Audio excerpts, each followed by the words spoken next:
नीरजा लिखित आश्वासक चित्र.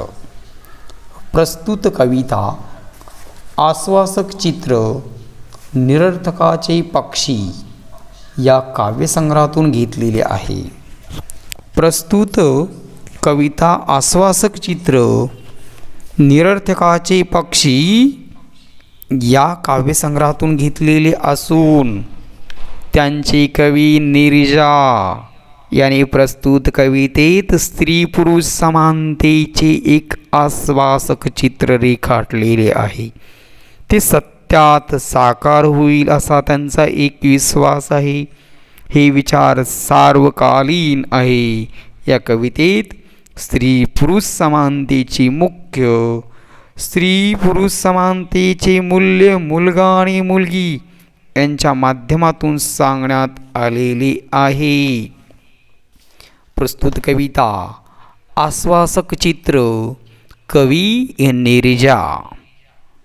स्त्रीवादी कवित्री, कथा लेखिका.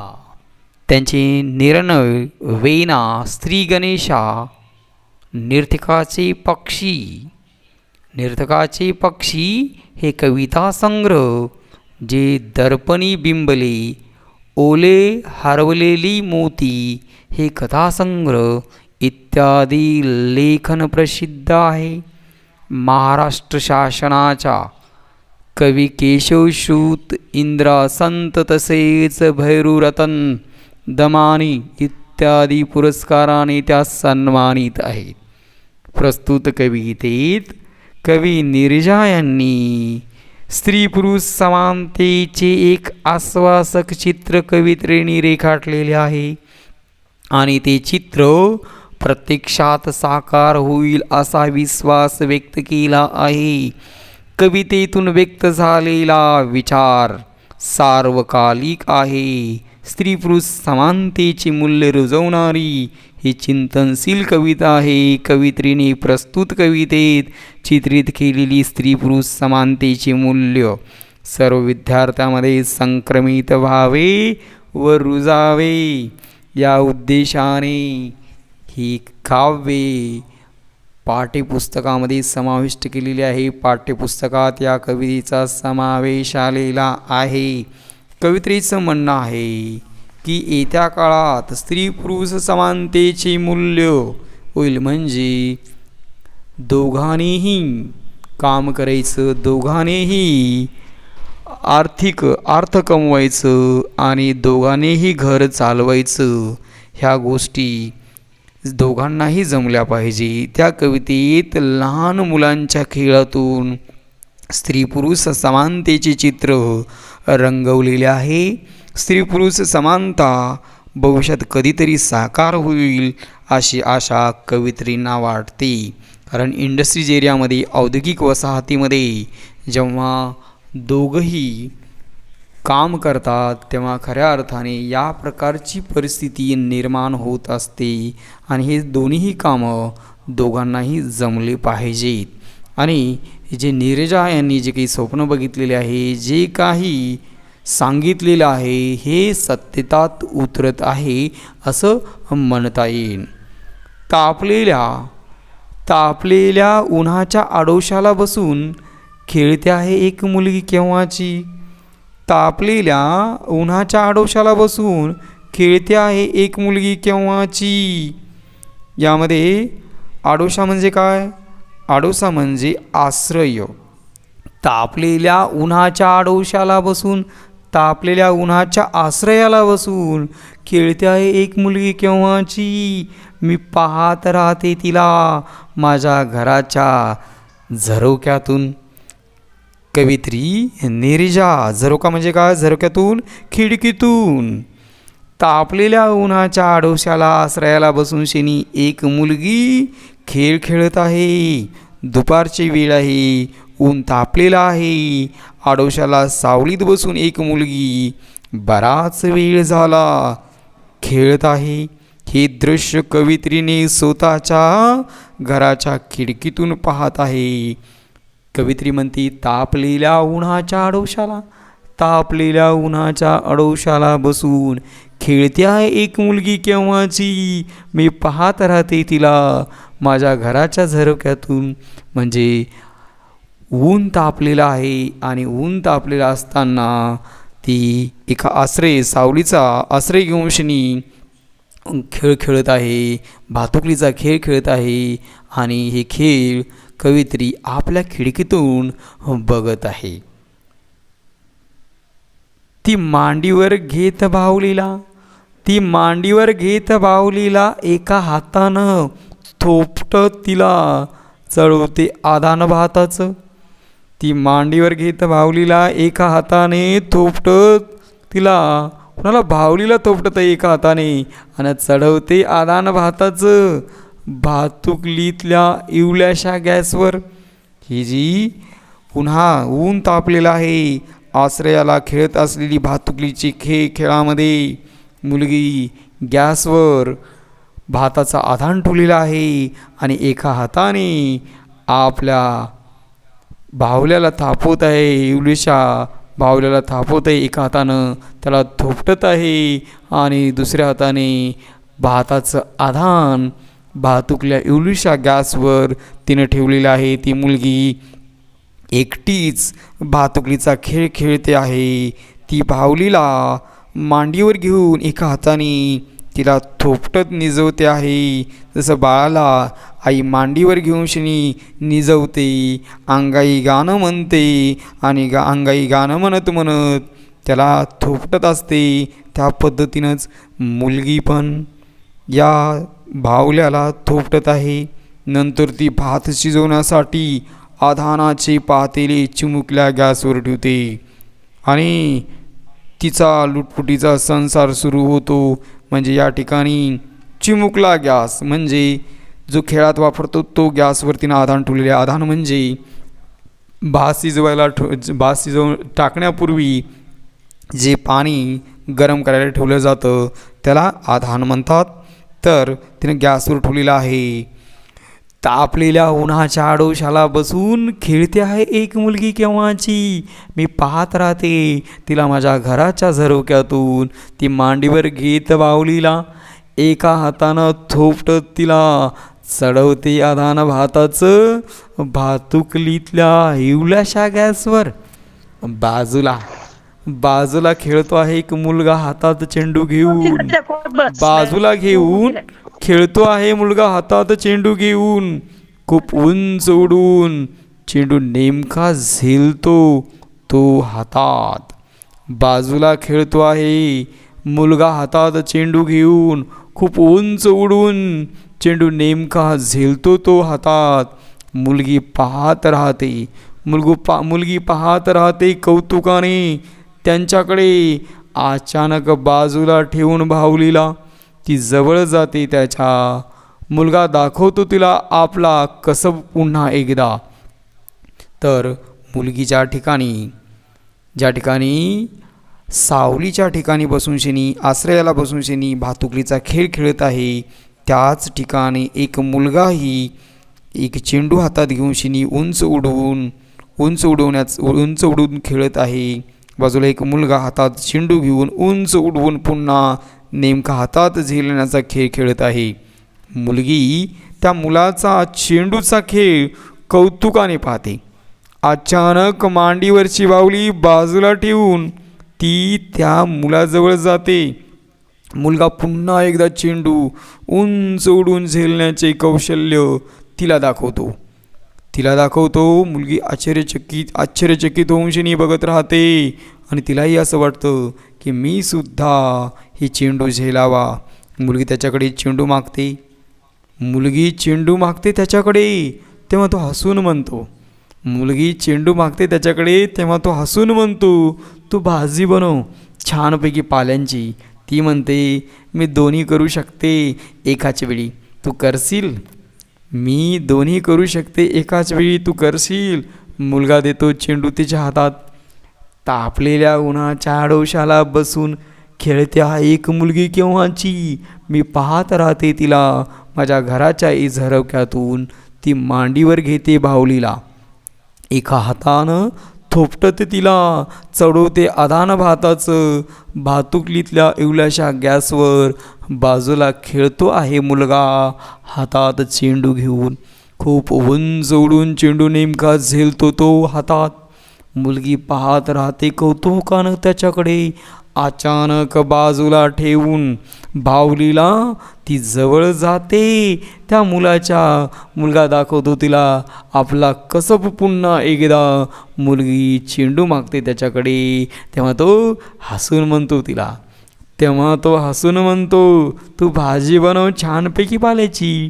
ती म्हणते मी दोन्ही करू शकते. एकाच वेळी तू करशील. मुलगा देतो चेंडू तिच्या हातात. अशा पद्धतीने जेव्हा कौतुकाने जो मुलगा त्या चेंडूची झेल घेत आहे ते पाहता क्षणी ती मुलगी ती बाहुली बाजूला ठेवते आणि त्या मुलाच्या जवळ जाते. मुलगा पुन्हा एकदा चेंडू उंच उडून झेलण्याचे कौशल्य तिला दाखवतो. मुलगी त्याच्याकडे चेंडू मागते. मुलाला वाटते या मुलीला माझा चेंडूचा खेळ जमणार नाही. तेव्हा तो हसून तिला म्हणतो तू जा छानपैकी पालेभाजी बनव. भातुकलीचा खेळ भाजी करणे हे तुझं काम. तुला पुरुषी काम काय जमणार. मुलगी त्याला म्हणते मी दोन्ही कामे करू शकते. एकाच वेळी करू शकते. तू करू शकशील का. तेव्हा मुलगा स्वतःच चेंडू तिच्या हातात देतो. तेव्हा ती मुलगी काय करते बघूत. उंच उडवलेला चेंडू आभाळाला शिवून नेमका येऊन पडतो तिच्या ओंजळीत. मुलगा पाहत राहतो आश्चर्यचकित. तसे हसून म्हणते ती आता तू मांडी घालून. मुलगा बसतो गॅस समोर. दोन्ही हाताने थोपट झोपवतो बाहुलीला प्रथम. मग शोधतो पातेल भाजीसाठी. उंच उडवलेला चेंडू आभाळाला शिवून नेमकं येऊन पडतो तिच्या ओंजळीत. मुलगा पाहत राहतो आश्चर्यचकित. तसे हसून म्हणते ती आता तू. मांडी घालून मुलगा बसतो गॅस समोर. दोन्ही हाताने थोपटत झोपवतो बाहुलीला प्रथम. मग शोधतो पातेल भाजीसाठी. जेव्हा मुलगा चेंडू उंचावतो आणि झेल घेतो तेव्हा कौशल्याने तो खेळ बघण्यासाठी त्याच्याकडे जाते. तेव्हा मुलगा तिला हिणावून म्हणतो की जा तू भाजी बनव छानपैकी पाल्याची भाजी बनव. तेव्हा ती म्हणते की मी दोन्ही काम करू शकते. तू करू शकशील का. तेव्हा तो त्या मुलीला चेंडू देतो. तेव्हा ती मुलगी उंच चेंडू फेकते आणि त्या चेंडूची झेल घेते. तेव्हा म्हणती आता तुझी बारी. मी माझे दोन्ही काम केले. आता तुलाही करता यावेत. तेव्हा मुलगाही मांडी घालून बसतो गॅसच्या समोर. दोन्ही हाताने थोपटवतो झोपवतो बाहुलीला प्रथम आणि मग पातेलं शोधतो. कशासाठी. भाजी बनवण्यासाठी. हळूहळू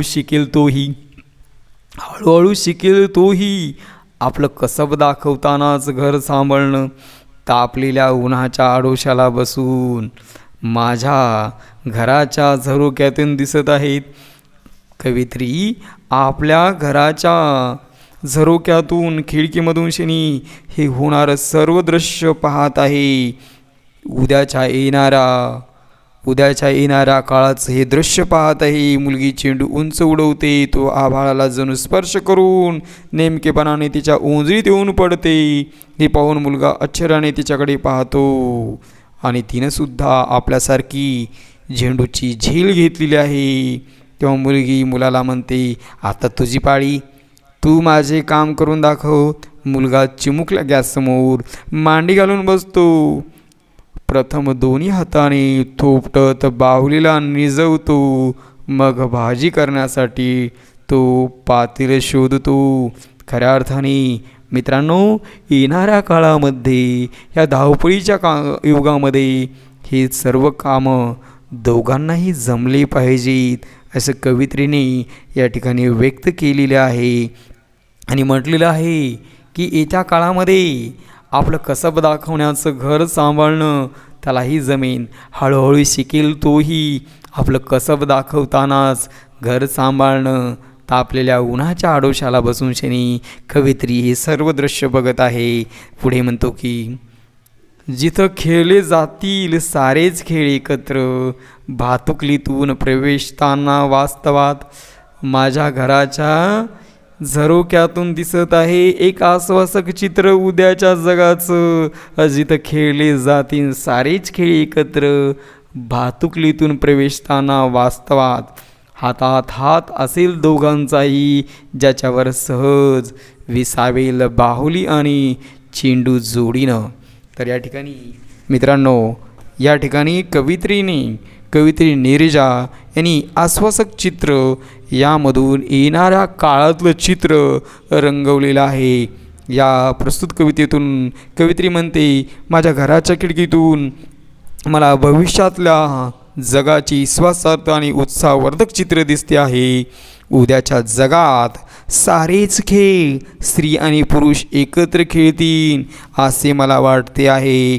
भातुकलीच्या स्वप्नाळू जगनातून प्रत्यक्ष वास्तवात प्रवेश करताना या दोन्ही मुलांचा हात एकमेकांच्या हातात असेल, ज्या हातावर बाहुली आणि चेंडू स्नेहाने सहज एकत्र विसावलेले असतील.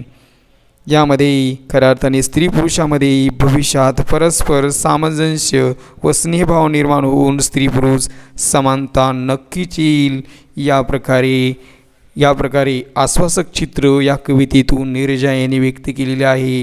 या कवितेमध्ये ते म्हणतात की निरर्थक हे कविता निरर्थकाचे पक्षी या काव्यसंग्रहातून घेतलेली आहे. आणि या कवयित्री नीरजा म्हणतात की यांनी प्रस्तुत कवितेत स्त्री पुरुष समानतेचं एक आश्वासक चित्र रेखाटलेलं आहे. ते सत्यात साकार होईल असा त्यांचा एक विश्वास आहे. विचार सर्वकालीन आहे.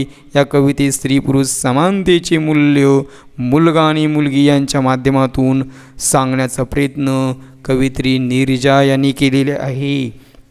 कवयित्रीचं म्हणणं आहे की येत्या काळामध्ये या प्रकारचं चित्र रंगेल. या ठिकाणी स्त्री सामर्थ्य, जगातील स्त्री सामर्थ्य व सहभाग याविषयी दृढ विश्वास व्यक्त करताना मुलीच्या तोंडी खऱ्या अर्थाने हे या प्रकारचं उद्गार दाखवलेलं आहे. कवयित्री नीरजा यांनी मुलीच्या तोंडूशनी ते उद्गार म्हणजे कोणतं उद्गार दाखवलेलं आहे?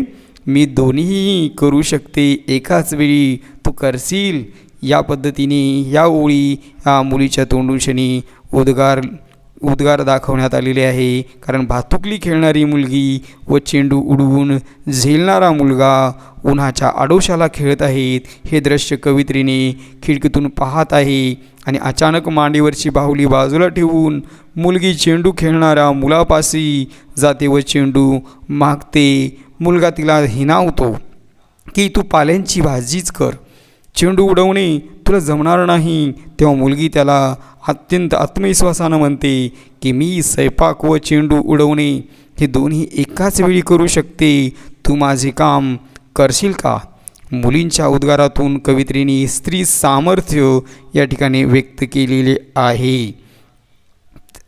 या प्रस्तुत कवितेतून कवयित्री नीरजा यांनी स्त्री पुरुष समानतेचा काळ येईल हे व्यक्त केलेले आहे. या कवितेत लहान मुलाच्या खेळातून स्त्री पुरुष समानतेचे चित्र रंगवलेले आहे.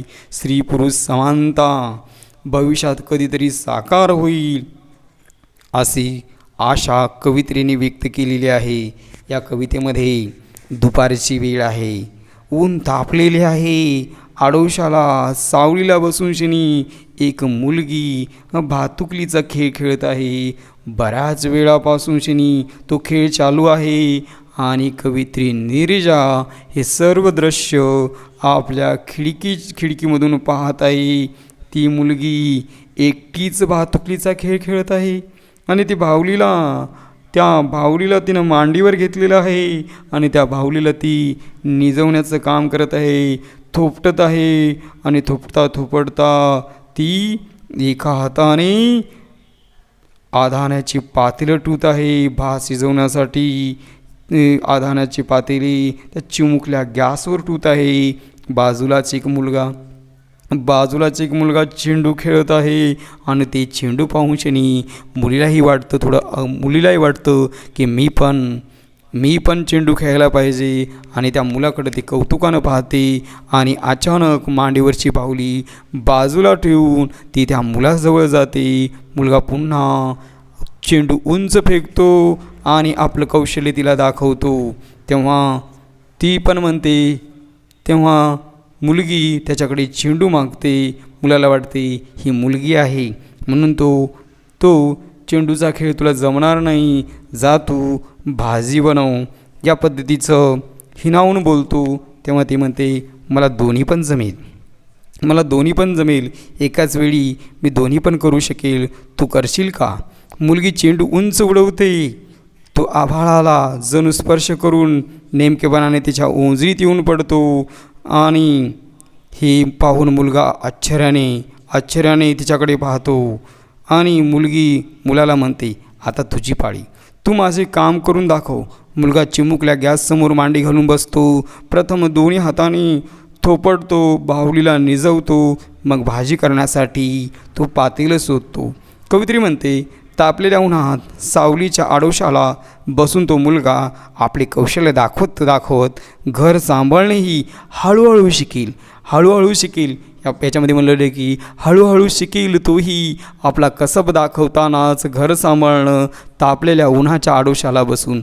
आणि पुढं माझ्या घराच्याच खिडकीतून मला भविष्यातल्या जगाचं विश्वासार्थ आणि उत्सववर्धक चित्र दिसेल. उद्याच्या जगात सारेच खेळ स्त्री आणि पुरुष एकत्र खेळतील असे मला वाटते. भातुकलीच्या सपनाळू जगातून प्रत्यक्ष वास्तवात प्रवेश करताना या दोन्ही मुलांचा हात एकमेकांच्या हातात असेल, ज्या हातावर बाहुली आणि चेंडू स्नेहाने सहज एकत्र विसावलेले असतील. या पद्धतीने माझ्या घराच्या झरोक्यातून दिसत आहे एक आश्वासक चित्र उद्याच्या जगाचं, जिथं खेळले जातील सारेच खेळ एकत्र. भातुकलीतून प्रवेशताना वास्तवात हातात हात असेल दोघांचाही, ज्याच्यावर सहज विसावेल बाहुली आणि चेंडू जोडीनं.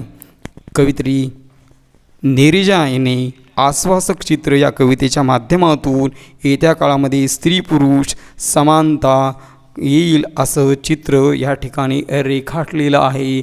आणि या औद्योगिक काळामध्ये किंवा या काळामध्ये खऱ्या अर्थाने दोघांनीही काबाड कष्ट करणे हे योग्य आहे, दोघांनीही काम करणे योग्य आहे. आणि त्यासाठी दोघांनाही घरातलं प्रत्येक कामही जमलं पाहिजे आणि दोघंही समान आहेत हे चित्र या कवितेत कवी नीरजा यांनी व्यक्त केलेले आहे. आत्तापर्यंत ज्या विद्यार्थ्यांनी एश क्लासेस सुपेकर सर हे चॅनल सबस्क्राईब केले नसेल तर प्रथमतः सबस्क्राईब करून घ्या.